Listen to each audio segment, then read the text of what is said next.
آقا کریم نے صفوں کو سیدھا کرنے کی تلقین کرتے ہوئے کہا کہ مت سمجھنا کہ میں صرف آگے دیکھ رہا ہوں، میں آگے بھی دیکھ رہا ہوں، میں پیچھے بھی دیکھ رہا ہوں، تمہارے رکوعوں کو بھی دیکھ رہا ہوں اور دلوں میں پیدا ہونے والے خشوعوں کو بھی دیکھ رہا ہوں۔ یہ حضور کی نظر کا کمال ہے۔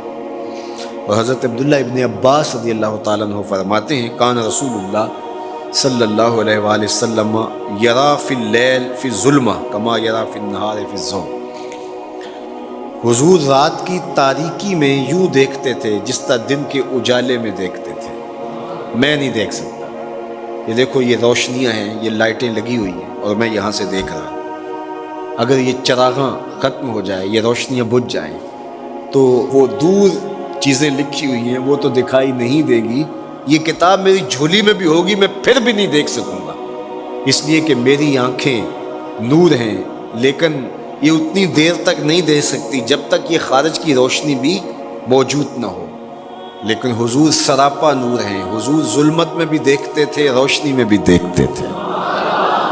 چونکہ میری آنکھیں ان روشنیوں کی محتاج ہیں، کائنات کی ساری روشنیاں شمس و قمر بھی میرے حضور کے محتاج ہیں، اس لیے حضور علیہ الصلوۃ والسلام شمس و قمر کی روشنی کے محتاج نہیں تھے۔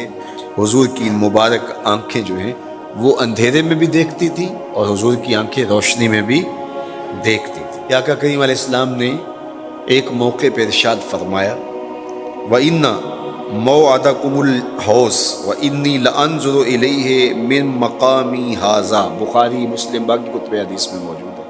فرمایا کہ تمہارا جو حوض کوثر پر وعدہ ہے جہاں میں تمہیں جام بھر بھر کے دوں گا، فرمایا میں یہاں کھڑا ہوں اور یہاں کھڑے ہو کے اس کو دیکھ رہا ہوں۔ حضور یہاں کھڑے ہیں اور وہاں دیکھ رہے ہیں۔ ایک دن حضور صلاۃ الاستسقاء پڑھا رہے تھے، جب بارش نہ ہو رہی ہو تو اس کی جو نماز پڑھائی جاتی ہے اللہ کے حضور دعا کرنے کے لیے تو اس کو صلاۃ الاستسقاء کہا جاتا ہے۔ ام المومنین سیدہ عائشہ رضی اللہ تعالیٰ عنہ سے مروی ہے۔ تو نماز پڑھاتے پڑھاتے حضور نے ہاتھ آگے کیا پھر پیچھے کھینچ لیا، تو عمومی طور پہ ایسا نہیں ہوتا۔ تو صحابہ نے جب دیکھا تو بعد میں کسی نے پوچھا حضور آج نماز میں آپ نے ہاتھ آگے بڑھایا اور پیچھے کھینچ لیا، مجھے بتائیے کہ حالت نماز میں نظر کہاں ہونی چاہیے؟ جائے سجدہ پہ ہونی چاہیے نا، لیکن صحابہ حضور کو دیکھ رہے ہیں۔ اللہ اکبر۔ صحابہ سے کسی نے پوچھا کہ تم بتاؤ ظہر اور عصر کی نمازوں میں حضور قرات کرتے تھے؟ کہاں کرتے تھے؟ بخاری میں۔ تمہیں کیسے پتہ ہے کرتے تھے؟ کہا نحن نعلم باضطراب لحیتہ، ہم حضور کی مبارک داڑھی کی جنبش سے اندازہ کرتے تھے کہ قرات ہو رہی ہے۔ معلوم ہوا نماز بھی چلتی رہتی تھی، رخ محبوب کی دید بھی ہوتی رہتی تھی۔ اور اقبال کہتا ہے شوق تیرا اگر نہ ہو میری نماز کا امام، میرا رکوع بھی حجاب میرا سجود بھی حجاب۔ اللہ اکبر۔ تو حضور نے ہاتھ آگے بڑھایا اور پھر کھینچ لیا۔ پوچھا گیا حضور یہ آج نماز میں ایک نئی چیز ہم نے دیکھی، آپ نے ہاتھ آگے بڑھایا پھر کھینچ لیا؟ فرمایا ہاں، جنت میں کھجوروں کا ایک خوشہ لٹک رہا تھا، میں اس کو توڑنے کے لیے ہاتھ ڈالا تھا پھر میں نے چھوڑ دیا، اور اگر میں توڑ لیتا تم قیامت تک کھاتے رہتے ختم نہ ہوتا، لیکن میں نے کہا نہیں چلو پھر قیامت کو ہی صحیح۔ اب حضور کھڑے کہاں ہیں؟ مدینہ المنورہ میں، اور جنت کہاں ہے؟ سدرۃ المنتہا سے اوپر۔ سر پٹ گھوڑا دوڑے اور تیز رفتار گھوڑا، تازی گھوڑا، 500 سال دوڑنے کے بعد پہلے آسمان تک پہنچے، پھر اتنی موٹائی آسمان میں، پھر دوسرا آسمان، پھر تیسرا آسمان، درمیان میں پھر خلائیں بھی، پھر وہاں سے 7 آسمانوں کے بعد کہیں سدرۃ المنتہا، اور قرآن بتاتا ہے کہ جنت بھی سدرۃ المنتہا کے پاس ہے، پھر آگے جنت، اور جنت کے جو درخت ہیں وہ 70,000 سال کی اونچائی پر ہے، وہاں لٹکتی ہوئی کھجوروں کے خوشے، اور حضور علیہ السلام نے یہاں کھڑے ہو کے ہاتھ بڑھایا اور وہاں حضور کا ہاتھ پہنچ گیا۔ یہ ہاتھ کے پہنچنے کی منتہا نہیں ہے، ضرورت یہاں تک کی تھی لہٰذا یہاں تک پہنچا، اگر ضرورت اس سے آگے کی ہوتی تو آگے بھی پہنچ جاتا. تو حضور کا ہاتھ یہاں سے یہاں تک پہنچا.